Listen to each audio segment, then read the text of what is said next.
was an extraordinary show of mass defiance in the Baltic region of the Soviet Union.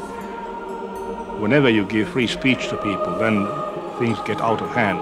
All the strangers, they were just singing like one man. If 20,000 people start to sing one song, then you just cannot shut them up. It's impossible.